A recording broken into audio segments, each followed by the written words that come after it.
Round 13 of the Aviva Premiership saw the last league action for a month, with all the sides looking to go into the break on a high. Friday night at Kingsholm saw Gloucester host Saracens. Visitors looking to close the gap on Bath in second showed their power up front early on and forced a penalty try in the 6th minute.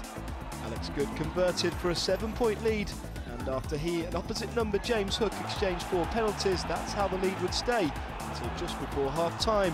The hosts came up with a brilliant score from scrum half Dan Robson. Hook missed the conversion and a penalty, but with Strettle sent to the sin bin just before the break, the hosts looked in a good position going into half-time, trailing by just 2 points. Saracens would strike back though, with Tom Savage sent to the sin bin. The resulting line-out saw England number 8 Billy Vunipola crash over. Good missed his first kick of the evening, but the visitors still had an 18-11 lead. A nasty leg injury to Ben Morgan stopped the game for an extended period, but Gloucester showed some great fight. First Hook was held up over the line, and then he notched a penalty to reduce the deficit to 4 points.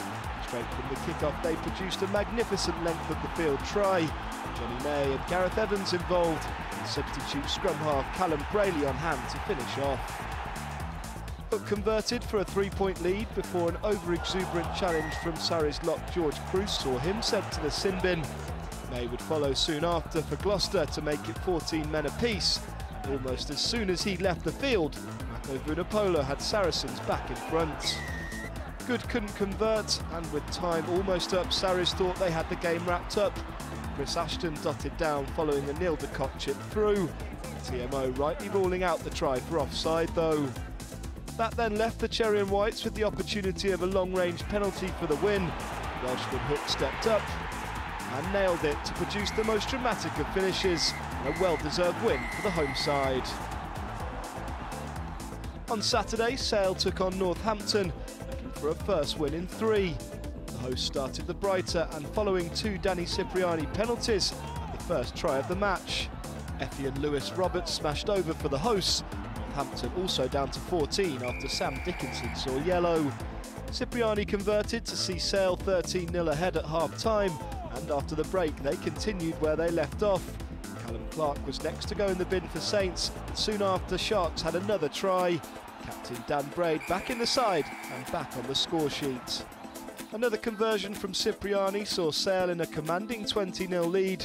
Substitute Tiamano Harrison would score what would turn out to be a consolation for the visitors on 64 minutes. Sale closing out a brilliant victory for the North West outfit over the champions and league leaders. It was 2nd versus 4th at the Rec as Bath hosted Wasps.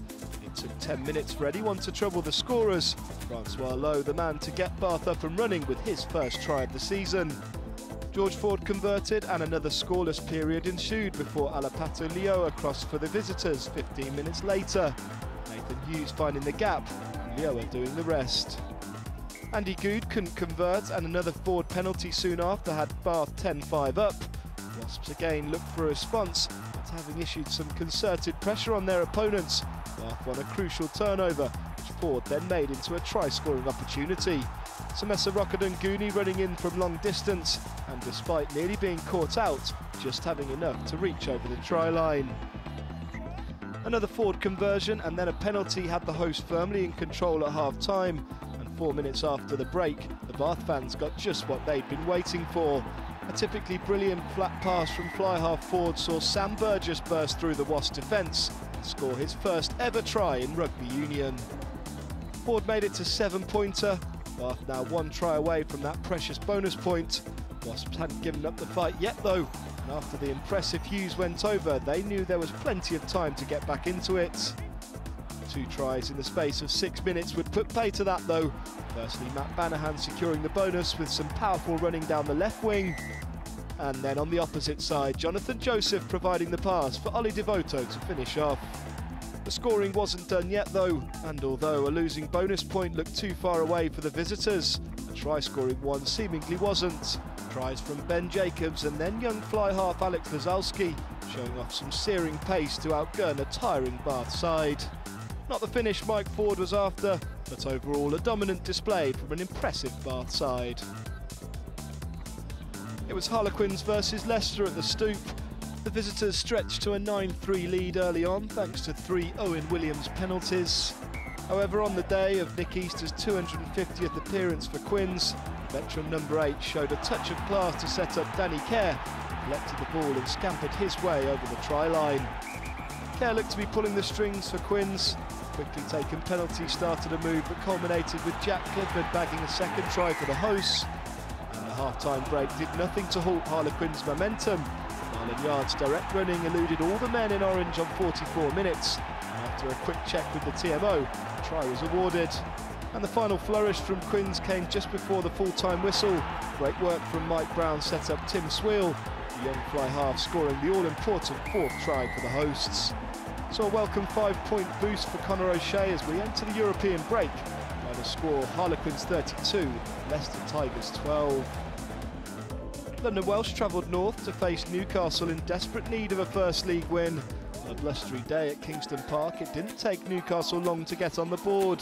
The ball coming out from a 5-metre scrum for Sinotti to bust his way over the line. And more strong work from the home forwards led to try number 2. The catch and drive eventually forced over the Welsh line. Rob Vickers with the decisive touch. Sinotti was causing Welsh no ends of problems with his direct running, and with the visiting defence unable to plug the gaps, Mike Blair stole in to score for the Falcons' 3rd. Welsh had showed flashes of quality, but too often their accuracy was lacking. They did manage to make the ball stick decisively on 23 minutes though, Nick Scott rounding off a flowing move.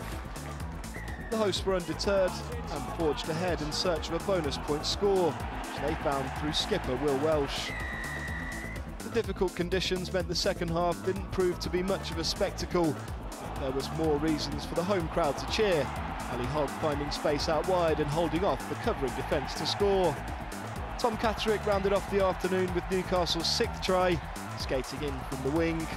It's another week where Newcastle looked hugely impressive, while the Exiles yet again left empty-handed.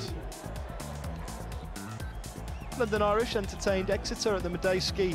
The hosts had only 1 win in their last 8, and that against London Welsh on Boxing Day, but they started strongly and had the game's first try through Blair Cowan. Pack and half the back line helping to drive the flanker over.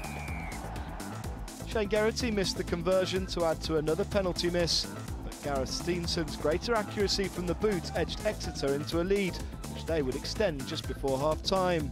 Skipper Dean Mumm on hand to finish off after a powerful Dave Ewers charge had got them in position. After half-time, Irish showed a greater ability to finish off their opportunities, firstly through Tom Guest, and then Alex Lewington crossing thanks to a fine inside pass from Fergus Mulcrone, and the TMO confirming the score, Irish now 17-13 ahead.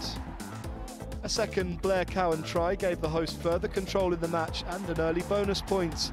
On the hour though, Chiefs would strike back again through Dave Ewers, and a conversion from the ever-reliable Steenson put them just 2 behind.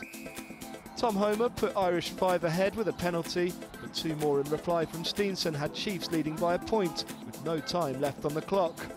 Up stepped Geraghty, having an off day from the kicking tee, but deadly accurate with the drop goal, and securing a dramatic last-gasp victory for Irish. So out of the top 5 at the weekend, Bath were the only winners in round 13. The gap between them and leaders Northampton now just a single point. Exeter's poor run continues, leaving the Chiefs in 6th, but with only 2 points between Wasps in 4th and Sale in 8th, it looks like there's going to be an almighty scrap to make the top 4. Gloucester aren't completely out of sight either, and the gloom refuses to lift for London Welsh at the bottom.